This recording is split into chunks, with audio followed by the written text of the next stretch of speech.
কৃষি নির্ভর ত্রিপুরাকে সমৃদ্ধ করছে উদয়পুর মহকুমাধীন পিত্রা এলাকার জনজীবন। মাতাবাড়ি ও কিল্লা ব্লকের অন্তর্ভুক্ত পিত্রা পঞ্চায়েত ও দেওয়ানবাড়ি পঞ্চায়েত এলাকার জনজীবন কৃষির ওপর নির্ভরশীল।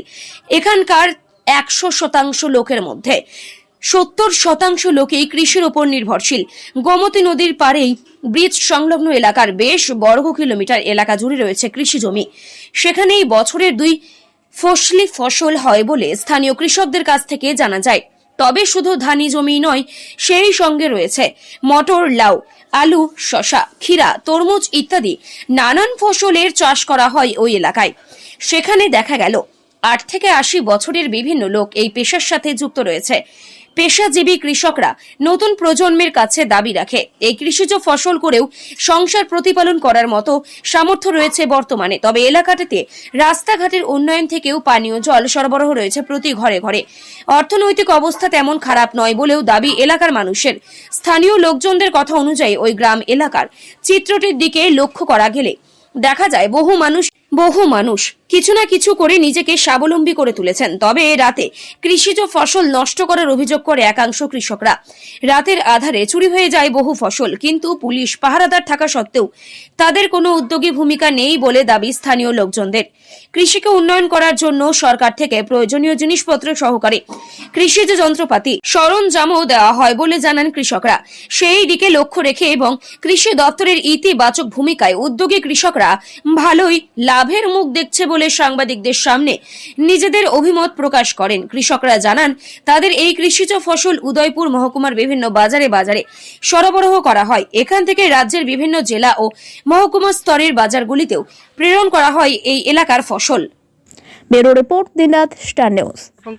এই এলাকাটার নাম কি? কোন গ্রাম পঞ্চায়েত, কোন ব্লকের অন্তর্ভুক্ত? আমার নাম সহদেব সরকার, পিত্রা গ্রাম পঞ্চায়েত। কোন ব্লকের অন্তর্ভুক্ত? মাতাবাড়ি আরডি ব্লকের অন্তর্ভুক্ত। আচ্ছা, আপনার এখানকার মানুষের মানে অর্থনৈতিক অবস্থা এবং ভৌগোলিক অবস্থাটা কিরকম? অবস্থা বিশেষত কৃষির উপরে নির্ভরশীল। বিশেষ করে কৃষি অক্ষরে যে কৃষিও ধরেন না, এই কৃষি দিয়ে সাধারণ মানুষ চল্লা ফিরে আছে আর কি। কৃষির এখন কোনো সুবিধা না। কত শতাংশ মানুষ কৃষির সঙ্গে যুক্ত? এখানকার মানুষ প্রায় 75% কৃষির সঙ্গে যুক্ত। কি কি কৃষি ফলন যেমন বেশি? ক্ষীরা, মটর, শীতকালীন ফসল যেমন পালং শাক, বাঁধাকপি, ফুলকপি, ধনিয়া, এটি।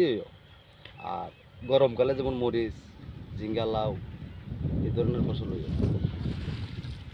আচ্ছা, তো কেমন লাভ পাওয়া যায় মানে এই ফসলের উপর? মানে কৃষকের লাভ কিতা, চল্লা ফিরা থাকা খাওয়া এর ধরই আর কি কৃষকের লাভ। এমনই চল্লা ফিরা আছে, কেউ কেউ যেন জমি জমা বেশি থাকলে একটু সচ্ছল এর ধরই। এগুলি কি করা হয় পরবর্তী সময়? এগুলি যেমন ক্ষীরা হয়েছে বা শশা হয়েছে বা ধনিয়া হয়েছে, এটি খুচরা, কেউ কেউ খুচরা বেচে, বেশিরভাগই পাইকারি বেচে, আড়তে পাইকারি বেচাও কমিশনের উপরে। মানে এগুলি উদয়পুরের বাজারে দেওয়া হয়? উদয়পুরে বেচাও কমিশনে। এখান থেকে অন্য জায়গায় কি যায় সবজি? উদয়পুর থেকে তো বিভিন্ন জায়গা যা, আগরতলা যা, যেমন দক্ষিণে সাবরুম টাবরুমের দিকে যা। আচ্ছা, আর এই এলাকার মানুষের তাহলে মানে এখানের যে ফসলটা, এটা এলাকার মানুষের সাফিসিয়েন্ট হয়ে যায়। আচ্ছা, তো সরকার থেকে কোনো সহযোগিতা করা হয় না? সার, বীজ, সবজি, এটি তো স্টোর আন্ডারে পাওয়া যায় টুকটাক। বীজ টিজ, সার, ওষুধ, কৃষিজ যন্ত্রপাতি হয় ট্রাক্টর, যেমন ট্রাক্টর বা হুইটার টুইটার, ধান জমির লেগে হুইটার টুইটার এটি দেয় টুকটাক পাওয়া যায় না কইলে ভুল, পাওয়া যায়। আচ্ছা, লোকজনের চাহিদা রয়েছে মানে নতুন কেউ এই মানে এখন আপনারা যারা করছেন তাদের সাথে নতুন যারা প্রজন্ম, তারা কি এই কৃষিতে নির্ভরশীল হচ্ছে? এত একটা ইয়ে নাই। বিভিন্ন যেমন রাজমিস্ত্রি আছে, কাঠমিস্ত্রি আছে, বা কেউ অটো চালা, কেউ মারুতি চালা, অন্য দিকে লক্ষ্যটা বেশি। টুকটাক যারা আছে টুকটাক করে, কিন্তু নতুন প্রজন্ম বিশেষ করে কৃষির মধ্যে নির্ভরশীল না। এতে অসুবিধা হয় না মানে কাজ টাজ করতে? হ্যাঁ, লেবারের অসুবিধা হইব। এতে তো লেবারের অসুবিধা হইব। লেবার পাওয়া যায় না, সময় মতো লেবার পাওয়া যায় না। লেবার তো অসুবিধা থাকবেই, যেহেতু লোক কমে যেতেছে।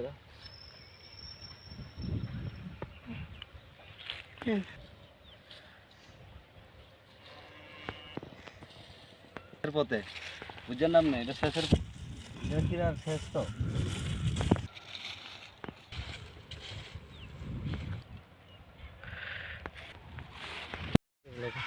আচ্ছা, এই এলাকার মানুষের জীবনধারাটা কিরকম, মানে কি কিসের উপর নির্ভরশীল এটা mainly? তো ওই তো যখন কৃষির উপরে আছে, রাবারের উপরে আছে, আচ্ছা, কৃষিকাজও চলতেছে, হ্যাঁ, আর রাবার টাবার নিয়ে মানুষের চলতেছে। অর্থনৈতিক অবস্থা, ভৌগোলিক অবস্থা। মোটামুটি আর কি। আচ্ছা, রাবার উপর কিরকম রাবার উপরে ভালোই প্রভাব আছে।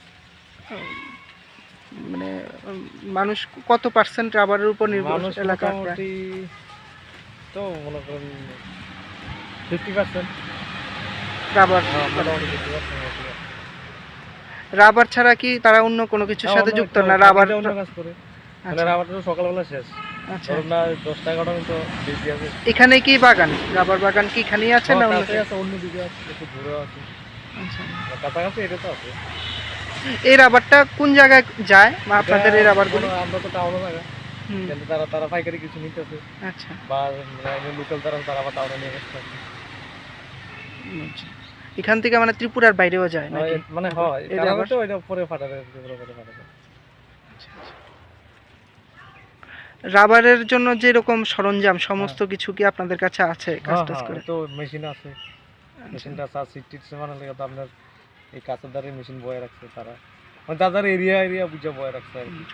এগুলি কি নিজেদের পয়সা না সরকার থেকে কোনো সাহায্য আছে? আচ্ছা, এটি মানুষের? মনে করেন নিজের যারা ভূতের জায়গা, তারা একটা সহায়তা হয়, আর যারা খাস টাস করে তারা তো সহায়তা হয় না, ওই জন্য।